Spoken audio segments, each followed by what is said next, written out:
Clasificación B, bajo supervisión de un adulto.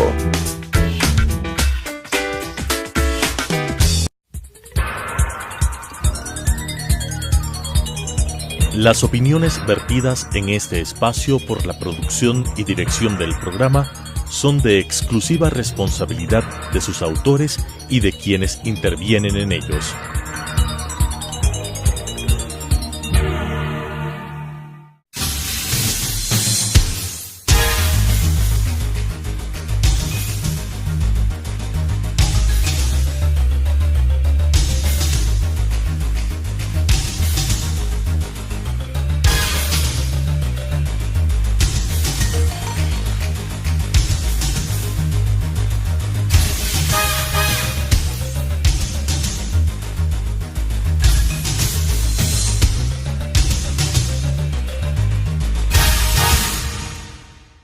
Bienvenidos a Debate Jurídico, el programa del Colegio de Abogados de Pichincha.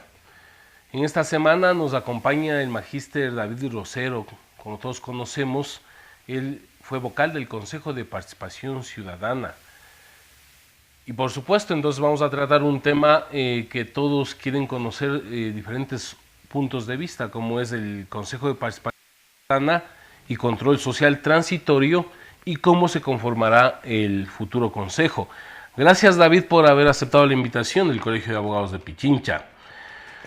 Ayer estremeció la política, la sociedad, un escándalo que involucra a 3 personajes que tienen relación con este tema que vamos a tratar ahora, el Consejo de Participación Ciudadana.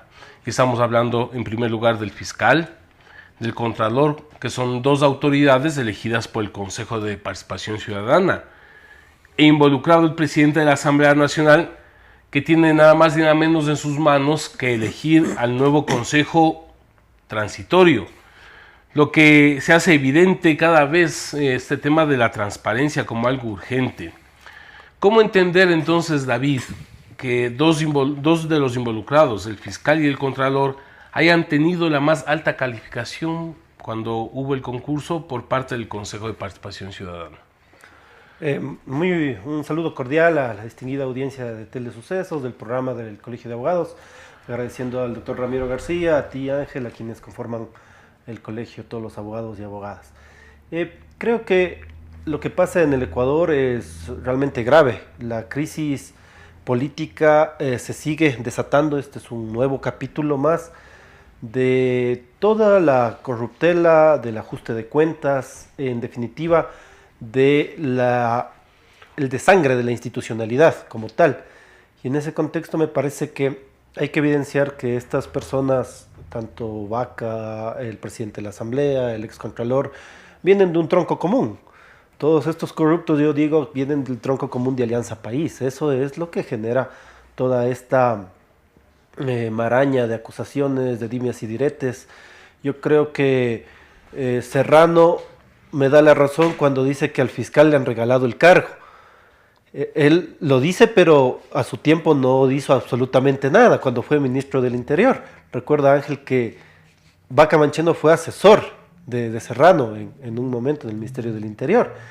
Pero lo lamentable es que este mismo modus operandi se dieron en todos los concursos que nosotros en su momento denunciamos. Pero por eso, incluso, David, llama la atención que el presidente de la Asamblea pone en las redes que el fiscal fue elegido a dedo.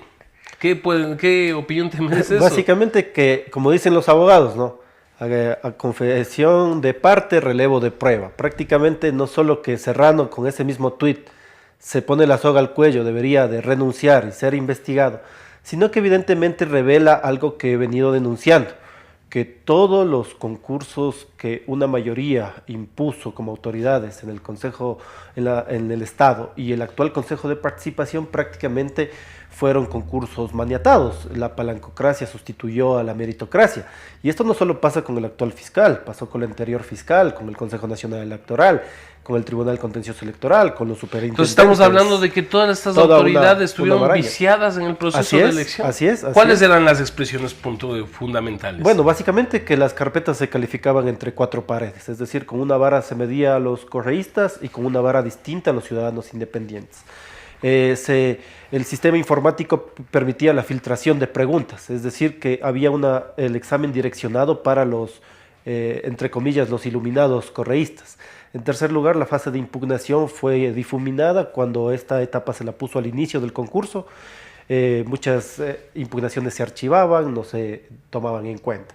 Y otro tema también tiene que ver con que la mayoría en el Consejo de Participación, cuando estuvimos adentro, eran alineados al correísmo. Hoy pasa algo peor, ¿no? 7 de 7 correístas que el pueblo los cesó por voto popular. Es decir, hoy más que nunca con la consulta popular, claramente determinó el pueblo de que debe irse a su casa este consejo. Bueno, yo creo que el clamor de que se vayan todos va más allá, ¿no? No solo que se vayan todas las autoridades que llegaron a dedo a los cargos, sino personajes como Serrano y Vaca, que fueron parte del engranaje represivo y autoritario del Estado. No olvides, Ángel, que el uno fue miembro de la Comisión 30 de septiembre, pero antes de eso, Vaca fue parte de la comisión de selección que calificó a Domingo Paredes, a Juan Pablo Pozo, a Nubia Villasís, a Juan Pablo Salazar. Mucha gente no sabe eso. Este señor fue quien calificó las carpetas de estos personajes como delegado del Ejecutivo a la comisión de selección. Y cuando denunciamos cómo llegaban estos personajes, prácticamente no hizo nada. Es decir, ahora estamos en una confrontación de bandas, se podría decir. Yo creo que es una misma mafia que tiene un componente de personajes que intentan salvarse o tirarse el lodo para decir cuál es más o menos corrupto, ¿no? En definitiva, yo creo que deben ser investigados los dos, deben de renunciar a sus cargos, y el Consejo de Transición aquí yo creo que tendrá la obligación de tener una gran Vamos tarea. a referirnos al Consejo de Transición. Indudablemente la pregunta 3 de la consulta, ¿le cesa el Consejo? A este momento creo que ya cualquier reclamo de sus ex miembros son, como dice nuestro pueblo, patadas de ahogado. Inclusive fueron a la Comisión Interamericana de Derechos Humanos. En todo caso, ahora se plantea la conformación de este Consejo Transitorio, que será designado por ternas enviadas por el Ejecutivo.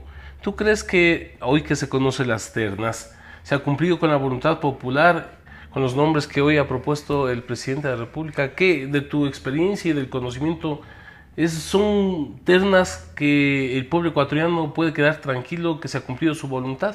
En parte se ha cumplido con la expectativa. Creo que hay personas valiosas como el doctor Julio César Trujillo, el dirigente indígena Luis Macas, la activista social Manuela Gallegos.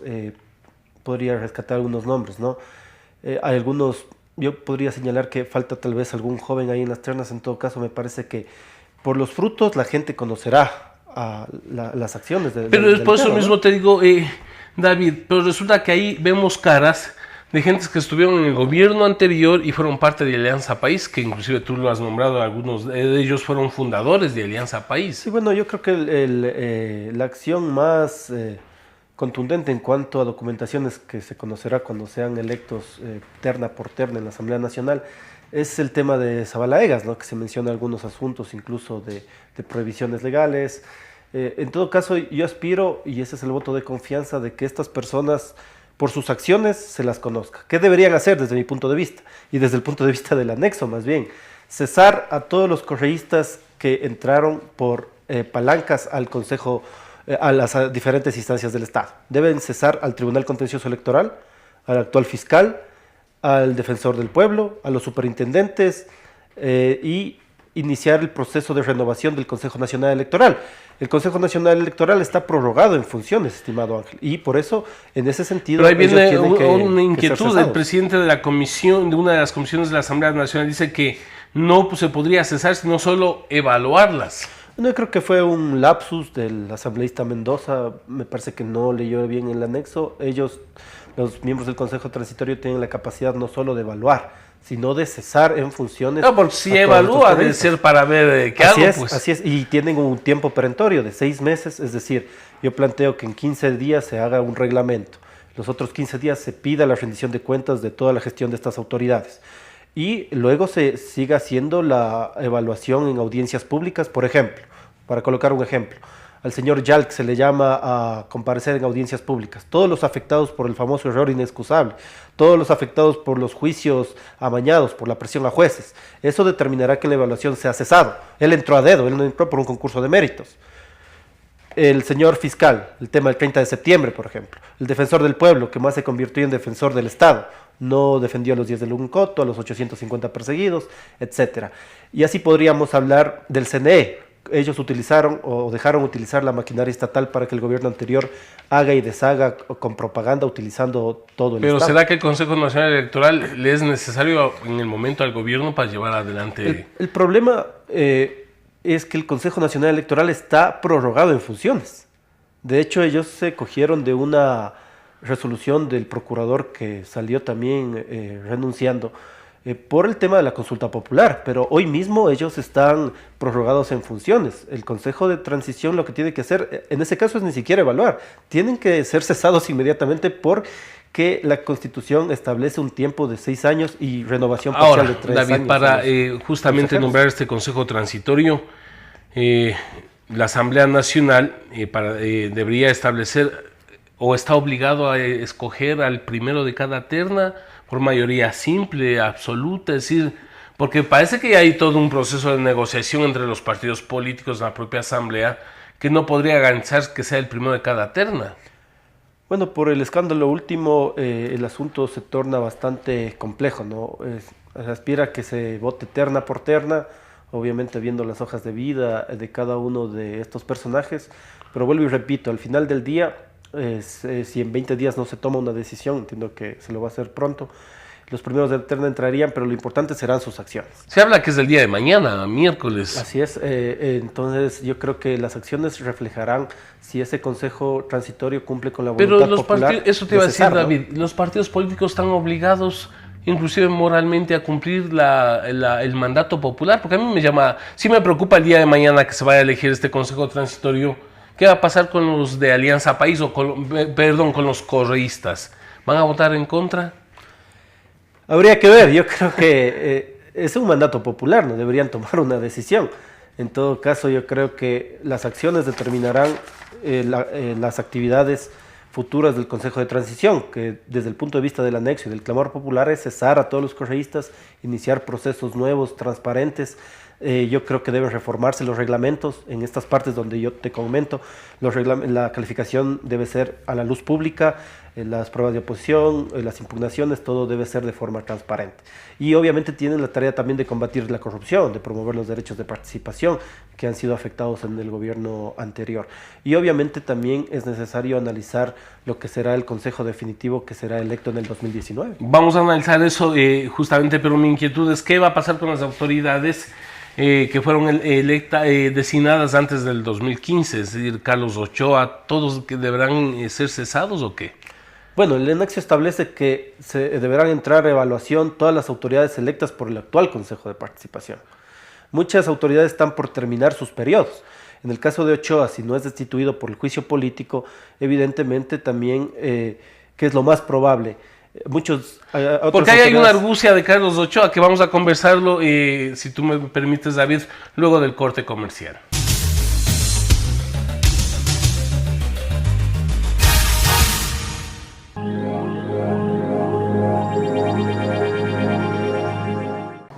Adriana, cancélame todas las reuniones. No voy a ir a la oficina.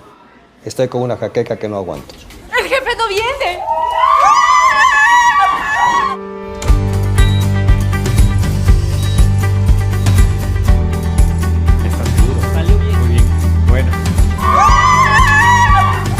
Cuanto antes vayas a Ecuasanitas, más rápido te curas. La empresa de medicina prepagada que cuida de ti. Ecuasanitas. Es bueno estar sano.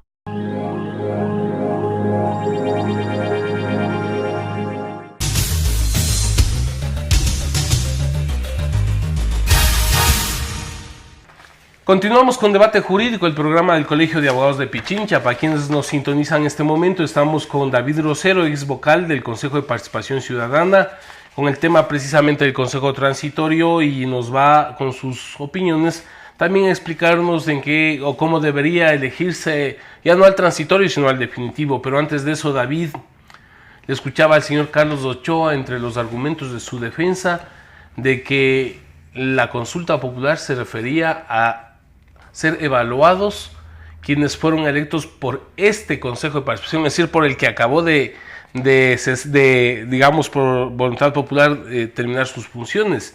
¿A qué se refiere el señor Carlos Ochoa? Básicamente que los que entrarán a evaluación en el Consejo Transitorio serán los que fueron electos por los actuales miembros del Consejo de Participación, el actual fiscal, el ex contralor que está destituido. ¿Y él por quién fue electo? Fue electo cuando nosotros estuvimos en el Consejo de Participación con nuestro voto en contra. Ahora ahí hay dos cosas. Yo aspiro a que el juicio político sea el que destituya a Ochoa, pero hay un asunto que deberían tomar en cuenta los asambleístas y los periodistas. En la ley de comunicación, cuando impusieron a Ochoa, no existían requisitos para ser superintendente. De hecho, no existe hoy en la ley de comunicación requisito para ser superintendente. Entonces, una mayoría correísta se otorgó la facultad de legisladores e impusieron a Carlos Ochoa sin ningún requisito de ley. Y también, obviamente, el conflicto de intereses de ser juez y parte. Por eso nosotros votamos en contra de la designación, porque él nunca debió ser impuesto como superintendente, porque no se cumplía ningún requisito, porque la Constitución establece en el artículo 213 que esos requisitos debían estar en la ley de comunicación, pero como los asambleístas de Alianza País hicieron al apuro la ley de comunicación, no colocaron esos requisitos, ¿no? David, hemos escuchado que tú has presentado una propuesta de cómo debe conformarse el nuevo consejo, ya que los propios anexos tienen vacíos.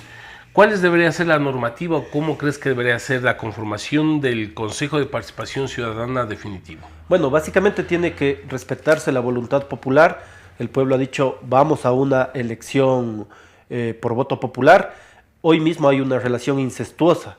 El CNE elige al Consejo de Participación y el Consejo de Participación elige al CNE, los dos entes correístas en su mayoría, con lo que ha pasado, ¿no? Entonces, si vamos a hablar de ir a un proceso electoral, no puede el presidente de la República, y ahí yo tengo que llamarle la atención, venir a decir que vamos a tener un filtro previo de un concurso de méritos organizado por este CNE que nos dio un Jarrín, que nos dio una Tania Pauquer, que nos dieron todos estos correístas que principalmente el pueblo los cesó porque efectivamente fueron impuestos a dedo, no cumplieron con los temas de... Pero también el Consejo Nacional Electoral, ¿no?, cuestionado, David, y prorrogado en funciones. Por supuesto. Entonces no puede, por ningún argumento legal ni político, el actual CNE puede hacer el concurso. Entonces, ¿cómo escogemos si vamos a tener 10,000 candidatos? Mire, yo he propuesto una propuesta sencilla a la Asamblea Nacional.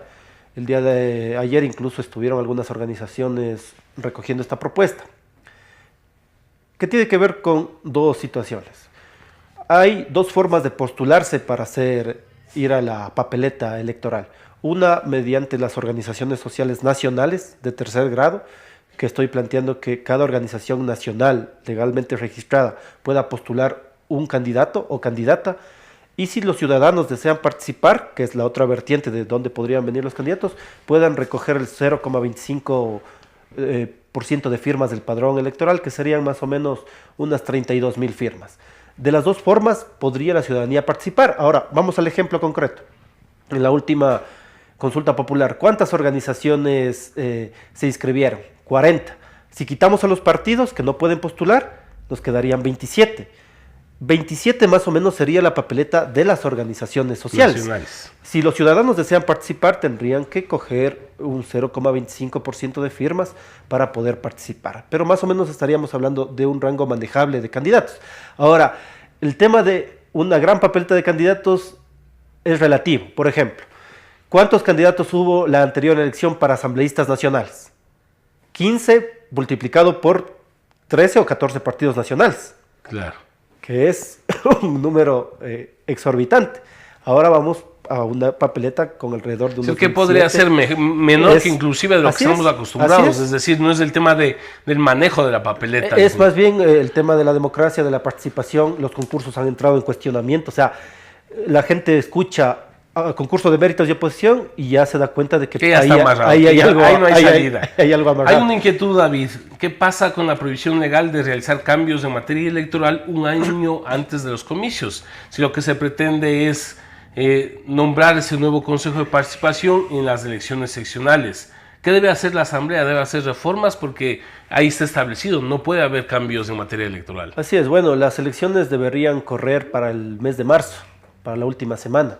ahí tendrían los asambleístas el tiempo hasta mediados de este mes de marzo que viene para realizar el primero y segundo debate de la reforma a la ley del Consejo Definitivo. He presentado una propuesta puntual de artículos que deben reformarse. También me preocupa que en la propuesta presidencial, por ejemplo, se habla de que los candidatos que ya pasarían el famoso concurso, que debe ser descartado, no pueden hacer campaña. Es decir, los candidatos no pueden hacer campaña, los ciudadanos no pueden hacer campaña, los partidos, las organizaciones no pueden hacer campaña. Es decir, se afecta los derechos de participación. Eso sería un retroceso. Y se le da al CNE la potestad únicamente para que dé haciendo campaña por los ciudadanos. Entonces me parece una propuesta... Es decir, en el sistema del fondo partidario, que tiene, o mejor dicho, el fondo para los procesos electorales, ellos se encargarían de los Así espacios. Es, pero no sabes, por ejemplo, un candidato puede salir en un horario AAA, otro candidato puede salir en un horario que no es ese rango de público. Entonces, en definitiva, pido a los asambleístas que deben descartar el concurso de méritos porque eso ha significado corrupción. El propio Serrano da la razón en esta situación del fiscal, aunque él también debe irse a su casa, pero yo creo que deberíamos ir a que las organizaciones de tercer grado, de carácter nacional, puedan postular un candidato o candidata y los ciudadanos que deseen participar puedan con un 0,25 de firmas del padrón. Eso también podría ser subjetivo, porque, a ver, dicen que no pueden ser candidatos quienes pertenecen a organizaciones políticas. Yo personalmente no estoy de acuerdo porque entonces por pertenecer a una organización política tú no eres honesto, no tienes el criterio social de hacer cosas por la sociedad, etcétera. Deben tener una trayectoria en organizaciones sociales, participación ciudadana, lucha contra la corrupción, tener un reconocido prestigio. ¿Cómo medir esto realmente? Bueno, hay unos elementos totalmente subjetivos. Por ejemplo, medir la probidad notoria, eso es bastante subjetivo.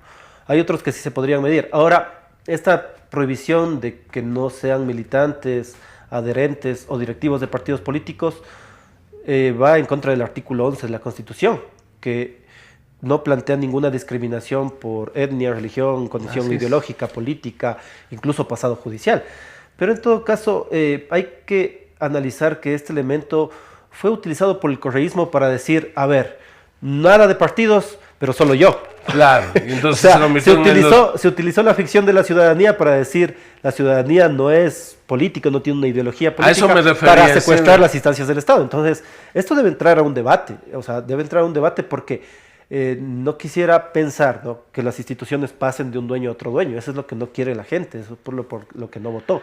Y precisamente el tema ideológico existe para que la ciudadanía también en la diversidad pueda darse cuenta. Según de las tu propuesta, David, ¿cómo deben presentarse los candidatos? ¿Por listas, individualmente? Porque tú hablabas inclusive de que no podrían hacer campaña, etcétera. ¿Cómo debería ser su participación de estos candidatos? Bueno, básicamente las organizaciones de tercer grado de carácter nacional pueden inscribir un candidato o candidata con los requisitos que se establecen en torno a tener conocimientos del área a la que se vaya a designar. Podría colocarse un tema de una profesión, un título para poder también participar.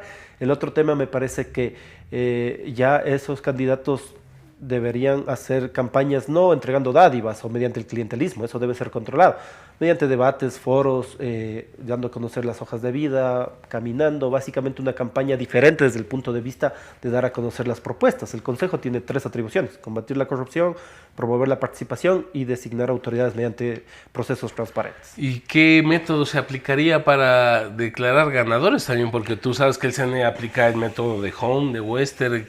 ¿Cómo sería esto? Bueno, yo creo que ahí, para respetar la paridad de género, debería establecerse una papeleta de candidatos hombres y una papeleta de candidatas mujeres. Los 7 mejor votados de cada papeleta serían los electos. Ahora, para la asignación de principales y suplentes, básicamente se tendría que ver las mayores votaciones de cada una de estas personas. Ahí se respetaría la paridad, pero en función de la votación serían los principales mayores votados, hombres o mujeres, los 7 primeros y los 7 suplentes, ¿no? Pero ¿quién pagaría la campaña de cada uno de esos candidatos? El CNE tiene que facilitar franjas publicitarias, franjas electorales, facilitar mecanismos de participación en ese sentido, y también desde el punto de vista de las organizaciones, ya la fuerza de la organización social. No, porque si una organización de trabajadores, ¿no?, propone un nombre, tiene todo el aparato para hacer la campaña por su candidato. Así es, yo creo que hay que poner el ejemplo de la última consulta popular.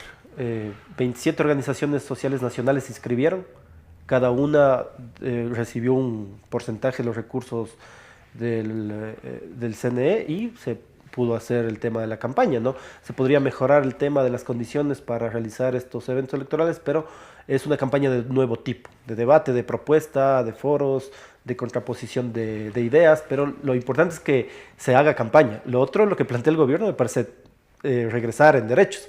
Es decir, el candidato es un convidado de piedra, no podría hacer campaña ni un ciudadano, ni a favor ni en contra, entonces eso me parece que debe ser descartado, y también el concurso maniatado, ¿no? Porque no es una buena opción. Ahora, David, con todo lo que ha pasado el día de ayer, ¿hay confianza en el pueblo ecuatoriano ir a que se designe este Consejo de Participación Transitorio con un presidente de asamblea cuestionado? Yo creo que Serrano debe dar un paso al costado. Igualmente el fiscal, tienen que ser investigados y judicializados. Pero eso no ha pasado porque una cosa es lo que decíamos, no te olvides lo que hizo Glass. Glass se defendió supuestamente desde el puesto de vicepresidente, es decir, en el Ecuador se ha perdido cualquier tipo de valor, de ética, porque lo lógico es que si mi nombre está manchado o está señalado, me pongo a un lado hasta para poderme defender. Así es, yo creo que la corrupción tiene un nombre y apellido, es Alianza País, es el correísmo, pero aquí juega mucho lo que la gente realice, las acciones sociales, de plantones, de exigencia, de movilización, e incluso yo creo que el presidente tiene que ser consciente de que no le hemos dado un cheque en blanco. Él tiene que pagar la deuda combatiendo la corrupción, mejorando las condiciones de vida de la gente, o si no, esa indignación va a trasladarse también a Carondelet. Ha sido claro el mensaje de David Rosero frente al tema del Consejo de Participación Ciudadana. Ustedes, televidentes y abogados, tienen la palabra para crear su propia opinión. Buenas tardes. Las opiniones vertidas en este espacio por la producción y dirección del programa son de exclusiva responsabilidad de sus autores y de quienes intervienen en ellos.